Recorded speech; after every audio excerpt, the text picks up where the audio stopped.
Hey guys, welcome back. Let's get to our tutorial with this gold cut crease bronzy eyeshadow look. I hope you guys enjoy.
Okay, now that we're done with our eyeshadow, I'm going to be placing my eyeliner, popping some mascara and lashes, and I'm going to be finishing up my full face.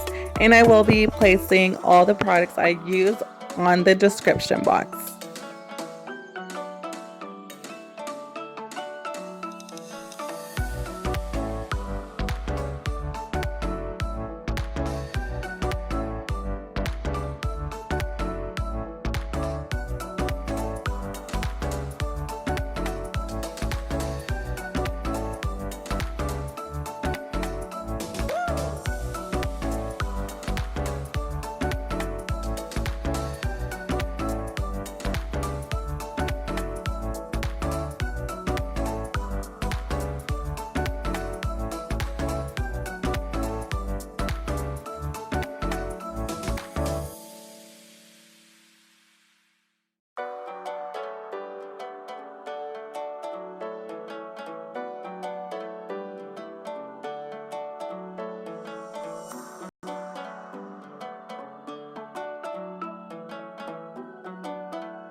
Alright guys, so I'm going to zoom in for up close for you guys to see my eyeshadow look. So this is the gold cut crease with a little bronze look for the fall. I hope you guys love it. This palette is just amazing. I love these Jeffree Star. So anyway, please like and subscribe and don't forget to push that notification for my next video. Bye!